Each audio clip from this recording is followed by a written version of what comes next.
Hi, everybody. Hi, everybody. And welcome to episode 30 of Getting Back to Me, Both Sides of the Story. 30. We've done 30 of these? We've done 30 of these. Wow. Well, since we started posting on YouTube, I don't break them up into 3 pieces anymore. So that's why the numbering and the chapters are off a little bit.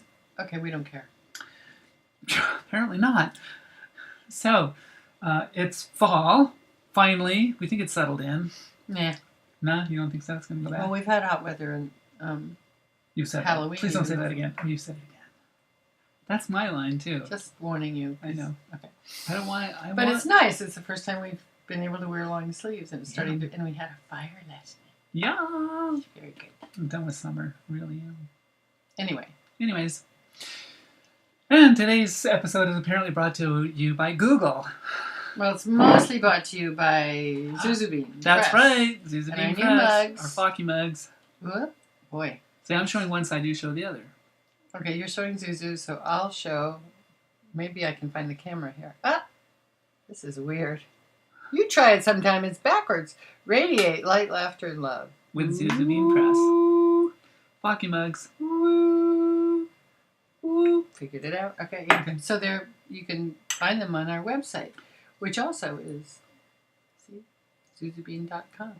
Tell the world that you want to radiate light, laughter, and love with Flocky every morning. Yeah, and then you have to explain what Flocky is, and then you have to buy the book in order to tell them. It's good. It's good for everybody. Right. Well, it's time to radiate light, laughter, and love. We so need it. Wow. Well, speaking of radiating light, laughter, and love. Yeah. Can I read from one this is a chapter I think we've been kind of, at least I know, I've been kind of avoiding. This is chapter 24, Agents of Change. Yes, up until this point in the book, I have been represented by a particular agency who specialized in reality television, and these guys did me right. I mean, I went from show to show to show. They did Scott right. They did Scott right. Stop it. Spoiler alert, Marcy's giving it away. But I've come out to them over the phone at this point. But it's time for them to meet Scottie and have lunch. We have lunch about once a year, and like I said, these guys had been doing me right up until this point. So, as a showrunner, I'm both the lead creative voice and the, as John Hudson would say, the adult on the set. I'm the executive producer. So my day-to-day responsibilities are everything you'd expect of the producer, having to sign contracts and yada, yada, yada. Hire people, fire people. I don't like fire people. But as the lead creative voice, I'm also the one who is steering the creative vision of the show and coming up with most of the In other words, a lot of responsibility. Yeah, like a director in a film would be on a daily basis for a reality show. So it's, but the key point about being a showrunner is that you're the linchpin between the network and the production company. And so both sides have to agree on you. And so who you are really does matter. And your resume really does matter. And so I've got a pretty good one at this point. And the boys are, all they have to do is cash checks. So. Yeah. And it's been easy for them. Because my experience and track record as a cool-headed field general marshaling my troops through a production makes me attractive.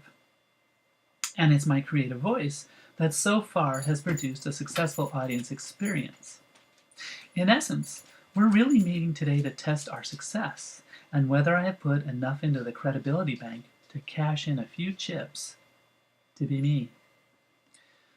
That I might encounter some discrimination doesn't feel likely. Our biz is one of the most open-minded. Heck, we make stars out of criminals. So we're good at forgiving. That's not what I worry about. What creeps into my happy place every now and then is the understanding of human nature. My stock in trade as a reality show producer, remember? Many may be actually excited to say to their friends and colleagues that they know a one of me. But will they hire me?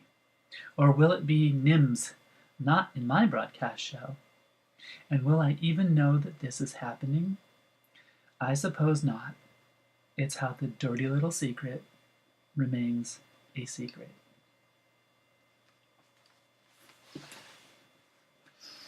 So, what do you want to start with when you finished writing that, and how long it's been since you've been hired on a reality show, or what? Well, the good news is I know what I'm talking about. The bad news is I know what I'm talking about. One of the biggest issues in the trans community is discrimination in the workplace. And we face, we face legal challenges to that in 23 states across the country right now. You can automatically fire someone for being trans. They've got laws in those states that say that's okay. Well, it has a lot to do with how you perform. Yeah, exactly. I guess the embarrassing thing is that I have not worked since I came out, since that day with those guys at that lunch. In fact, they're not around anymore. Who? Yeah, exactly. Well, the good news is, and we're hopeful, and the point is, though, that you needed to find a whole new agent who does listen to you and does see your talent and does get you to meetings and is very actively pushing you, where those who will remain nameless fell off completely. No return calls, no, sorry, there's just no, I mean, there was, sorry, there's just no work, but we saw other friends of yours who are showrunners, and some of them with less experience even getting jobs. Yeah, it's hard. Watching the First Lady talk today, when they go low, we go higher. Hi. It's hard for me to whine or to say I haven't worked, because then that makes me undesirable too. So I have to keep a stiff upper lip, and I have to be okay when people are out and out discriminating. I have to deal with that already in my personal life. I have lots of friends who say that they're good, and then they just don't answer the phone. When that happens, when it's got a paycheck attached to it, that one hurts. That hurts us. Mm-hmm. And that's why we have to put laws in place to protect it. But that's never going to happen in our business. Our business is based on personalities and relationships, and there's a lot of people who are able to hide behind a whole bunch of other things other than straight up telling me. Because here's the deal. I've run a show as a woman. I just didn't trumpet it. And I just didn't know. Yeah. Especially my last one in Alaska. I mean, I was even dressing. So it's not like I've been hiding that. But once it became out and out in the open, the fact that people just feel okay with themselves doing that is the hardest part to deal with. And like you said in the book, there's no way of knowing, really. It's just really odd when you had 3 solid years of end for end projects all tied up together, to the point where you had to turn work down. So it's hard not to draw the conclusion, and we don't want to. We don't want to. I don't want to believe that people. That's true. Yeah, you're right. That's it. I don't want to believe that people could be that bad. Well, and how can I feel like this keeps coming back to how all our goals about education, in that, I think people still don't understand you're the same person that you always were. It's not like you wanted to become a woman, which would be easy to fall back on for some people to say, well, you're different now. It's, now that you've done this. But really, you were like Katharine Hepburn, who loved to wear pants all the time and had, or George Sand. I mean, there are a lot of women who dressed as men, and some people may have thought were effeminate men or whatever. But it's like, really, You just compared me to Katharine Hepburn. you lucky dog. It almost makes everything okay. Yeah, I wouldn't mind. Thank you. I mean, she was a strong woman, but you know, on the other hand, strong women over time have also been. It's kind of a double whammy. I don't even know if we want to go down this route, but you know, strong women also get thrown aside and avoided because of the way they're regarded, and it's the double standard. It truly is, and that's the hardest part is knowing that both of those issues are going on. You know, it's like that woman who came to our San Diego book signing and said, "Well, do you have a better appreciation?" It's like, "I've always had an appreciation, honey. I had to be in the locker room with the boys." Mm-hmm. Since locker room banter is such a huge thing, it's never that hideous, folks. It isn't. It is not. It's not an excuse. Okay. Anyways. So, you know, there's a lot of women out there, trans women that are out there that are really trying to work to fix this. Angelica Ross, you know, with her trans tech company, Go Angelica. Well, yeah. Alexandra Billings got the Visibility Award. Mm-hmm. And if you haven't had a chance to see her acceptance speech, it's everything. It's wonderful. So, yeah. You know, it always gets me. It is sort of like, it is like any group that for a period of time gets gets in the light and is treated like lesser than and an enemy.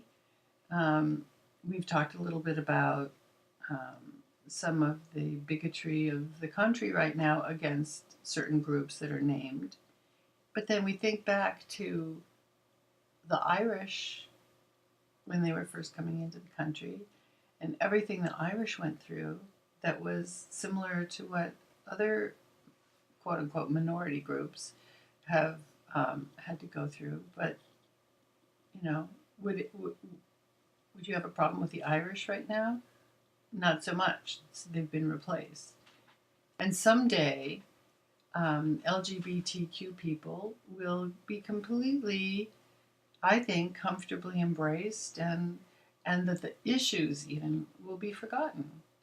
But we have a long way to go until, or hopefully not a long way, but it's sad that we keep doing this as human beings to each other. We stick a label on, and suddenly that means I get to treat you a certain way. Why though? Why? Why does somebody want that? Why does somebody look for that? Somehow, some people get to interpret, I think, that it's encroaching on their life but that's out of their weakness. It doesn't, I don't know if we can really know the why. I think it's deep. Well, so they're threatened. I mean, ultimately threatened, and then this could be a whole discourse about what is it about it that's threatening. But as we know, for example, even with gay marriage, people who are straight and have marriages feel threatened by gay marriage, like it's somehow going to chip into their marriage. No, they're chipping into their own marriages quite well. Well, yeah. So the why is almost, I mean, it's pathetic. Well, can I go back to one point? You made the point about Alexandra's award, and the whole idea of getting a visibility award is because she's taking it out of the shadows of someone else's fear and saying, no, this is who I am. This is who we are. This is who we are. This is what we do. We do stellar work. I did not just drop in from another planet, folks. I've paid more taxes than most of the people that are out there because of the success of my career. And it's like I'm paying to be discriminated against now. You know, it's so bizarre. But we have only, mostly, like trans women have had to always succeed because that was our shield for doing things that we didn't want to do. Trans men have to succeed because now they're the new kid on the block and they got to go and stand tall with the other men and succeed that way. So we are productive. We do things way better than most people. I don't know if that's, But face it, you even know trans women or men who decided not to go through with fully transitioning because they knew they would likely lose their job. They needed to keep pretending to be the person they weren't because of knowing they would be discriminated. I did not set out to change society. I just set out to be me. Yeah, well. Tara, like, she knew to get a loan for her house, to buy her house as a boy before she transitioned to being the woman she is. That's my point. Yeah, it's like our society is built that way. But how come when we call this stuff out, it doesn't change? Or is that what Alexander's point is? If we're visible and we say, look, it works, it works, it works, the more positive examples we have of it working erase anybody's fear of the unknown. And maybe that's why the Irish example, of course we're both Irish, so now we have so many things never discriminate against prejudice the Irish. Again. But I think that's the point. Gradually, once people get to know real people, back in the whatever early part of the century, if a Irish cop came and saved your little boy, maybe you sort of looked at Irish differently. It was like, oh. And then same with people who are African American, and we're not even done with that by any means. But certainly, I would hope to say that the fact that we have an African American president right now means there's been progress and acceptance. And I think same with, look what Ellen had to do for the gay part of the LGBTQ movement. So, gay is sort of ahead of the game, I think, in the acceptance category from trans. But I do think we get there, and I do think part of it is being visible, people realizing that we're real people, and have to get hired first. Well, maybe not first. I mean, we are getting hired. Well, we're not waiting.